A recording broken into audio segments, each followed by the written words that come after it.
Hey everyone, thank you once again for joining me on my humble little podcast here, part of my Brooklyn Baritone Productions. Whatever time you spend with me, it doesn't matter. Whether it's morning, afternoon, evening, nighttime, late at night, I don't care. It doesn't matter. Because I appreciate the likes, the looks, and the listens.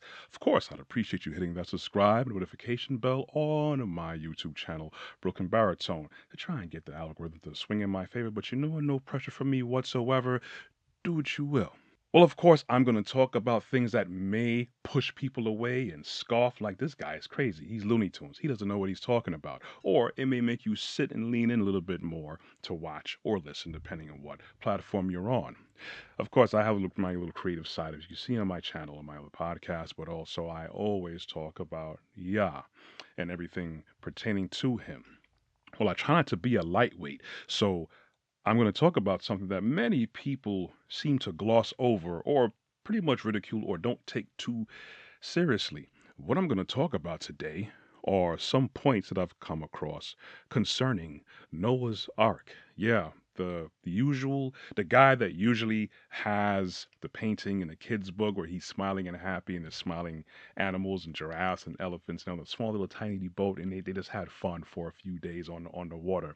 Well, it's anything but that. But I'm not really going to talk about all of the judgment and everything around that. I'm going to talk about some actual technical aspects about that. I came across some material a while back, actually, regarding project management because I do kind of like project management. I do like it a lot. I am not a project manager, but I have studied certain things in that field. So naturally, I'm going to apply that with certain things that I come across. And many things I come across is from the book. And what's one thing, a very famous account that's in the book is Noah's Ark. Now, as far as applying project management to something like that, many people don't even think to talk about Noah's Ark and give it a second chance. At the same time, so many people don't even try to apply the technical aspect of it. Of course, people live longer, according to the book, and they had more time to do things. So, from the standpoint of project management, I figured it'll be pretty interesting to go through it. Let's just say, given a regular construction job, you would say work around 10 hours because most in office jobs, 8 hours, 9 hours, 10 hours. But outside, easily 10 hours, easily 12 hours. You're doing outside work, you're doing construction, carpentry, engineering, all types of stuff. So let's just say average about 10 hours a day, a work day for Noah. So in one work year, that's 3,650 man hours. See, the thing about project management, you have to get all the cost of everything, how long it'll take to do something, how long it'll take someone to do whatever it is, the resources needed, down to the T when you have a decent project manager building out a project. So you look at man hours. You're gonna look at that. That's the core. That's the meat is the man hours because you need the man hours to get everything done. Now Noah had 365,000 man hours for a minimum of a 100-year time period. Now he had 120 years that he was at least preaching to everyone else around him that the coming judgment, it's a real thing. It's gonna happen. But in the meantime, Yah told me to prepare myself in this way. If anybody else decides to change their heart and come along, they can. Unfortunately, no one did. On to the project management aspect. So, 365,000 man hours for a minimum of a 100-year time period for Noah by himself. Multiply that by 4 because there was Noah and his 3 sons, Shem, Ham, and Japheth. That equals 1.5 million man hours that's now available to complete the ark. We also have to add in Noah's wife and his sons' wives. They were all married, of course. These are people of Yah. Of course, they're going to be married. So now that brings up their total available man hours to create the ark 2.5 million man hours. That's a lot of man hours that's just readily available. The time to complete modern ark, because many people they calculated this. I can't remember the site where I got this from, but that's what it was figured to do.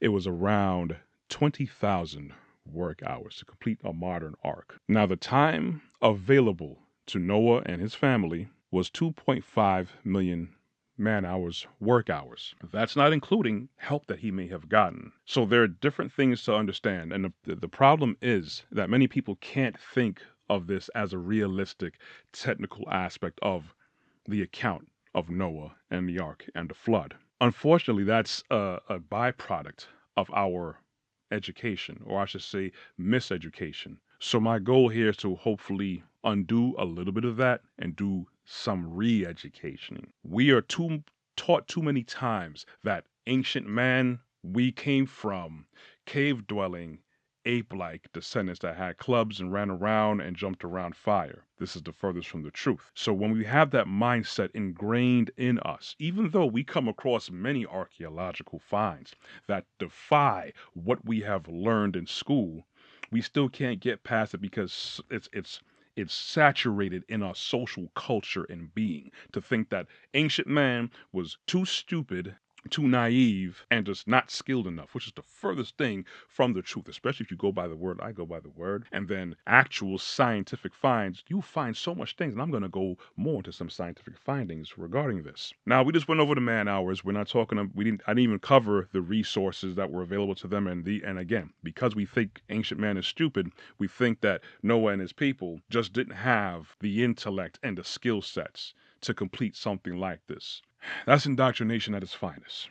And it's for a purpose to make us feel that we are intellectually and physically superior to what was here on the earth before. So we can't possibly think that ancient man had what it took to actually make grand things happen. But going forward, shifting a little bit from Noah, I remember I came across a story on YouTube about a couple that built their own yacht in their own backyard. They supplied all the tools, they mastered tools. It took them 5 years to complete this. 5 years and a total of $30,000. Now it was a man and his wife, and the wife was pregnant at the time too.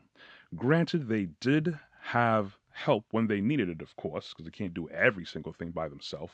The fact that it took them 5 years to make a yacht. Now I get the size difference between what the ark is supposed to be and what a yacht is, but the fact it took 5 years for a couple, mainly them working on it. Now, of course, in the comment section, well, I'm sorry, let's talk about the name of the channel. The YouTube channel is called Creative Couple. I'm going to provide a link right here.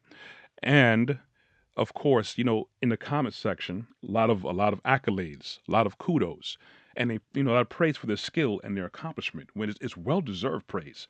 I'm not taking anything from that couple because I don't know the first thing about building a boat. Maybe a little model boat, to put inside the bathtub. That may be the most of my skill set of what I'll be able to do to make anything seaworthy. But I know they're not the only people who made boats, because there are people in the comments that said, I've been building boats for 20 years and 16 years and 15 years, and what you guys accomplished was fantastic, because it's about engineering, it's about carpentry, you gotta know electric work, you gotta know all types of stuff. There are gonna be modern things that may not have been on the ark, but the fact that people can look at these people in a 5 year span, mainly the two of them, and say, wow, this is awesome. And then when you hear of Noah plus all his people he had and all the time he had, oh, that's just stupid. That's just for dumb religious people. And we tell that story to kids in Sunday school just to keep them quiet.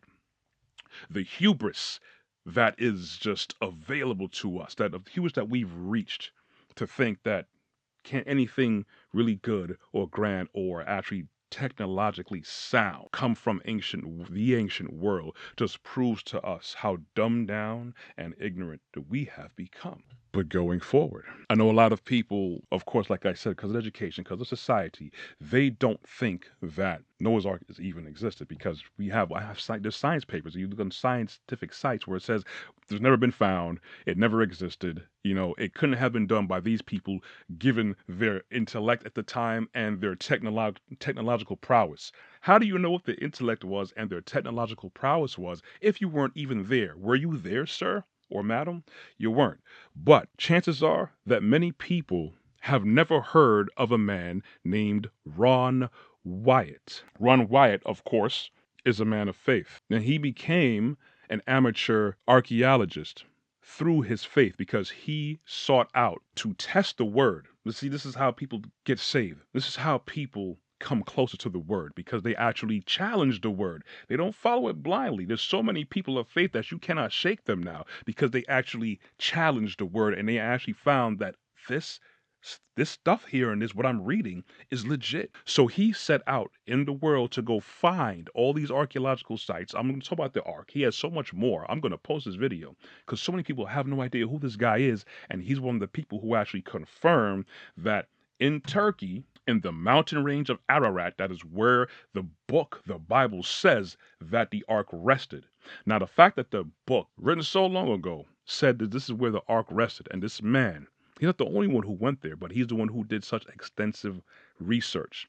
He went and found it in the mountain ranges of Ararat, the Ararat mountain range in Turkey. He went and conducted a lot of scientific methods using a lot of surveying equipment and crews that were available to him. So it wasn't just him that flew out there and just did it on his own and said, hey, I found it and came back. He actually had to have the blessing of the Turkish government to allow him to come on their grounds and to look for this specific thing. So he had their support. So it wasn't just him and his crew. We also had some help from the Turkish government. And the Turkish government, due to Ron Wyatt's findings, they actually have it officially as where he found the site of what is believed to be the ark as the official site of where the ark landed. Now, this man was just a crazy religious nut. There's no possible way that the Turkish government would even acknowledge this man and his wishes and acknowledge his findings. And they have their people there, of course, along the whole ride and the whole dig, find out that this matches exactly what's in the word. We have to acknowledge it.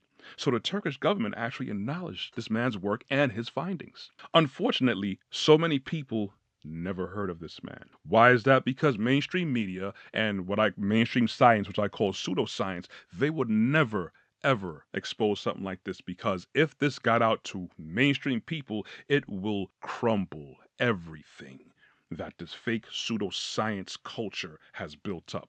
There's a reason why this man's findings has never been widely advertised.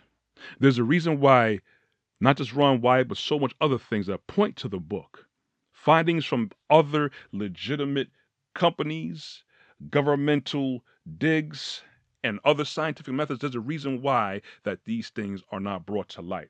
The thing about the truth, once enough time passes, it's always going to expose itself, because the lies can only sustain itself but for so long, and the lies are going to wither away because it's not built on anything, basically like a house built on sand. So I hope that I was able to give a technical approach to change your thinking about not just Noah's Ark and the flood, but also the word if you have it, because there's so much truth there, and when you live in a world full of lies, it's going to be very easy to just discredit and disregard, because if you used to live in a certain way without Yah, you don't want anything to do with him. I understand that. I was there too. There's going to be a time where you're going to feel you're by yourself, or someone could be presenting a question to you, and you're going to have to face that. You're going to have to say, you know what, I'm just going to continue just ignoring everything about the word that the spirit, the Ruach HaKodesh, is trying to lead me to, or you're going to get moved like, you know what, I'm going to get to a point where I can't even ignore this stuff anymore. Anyways,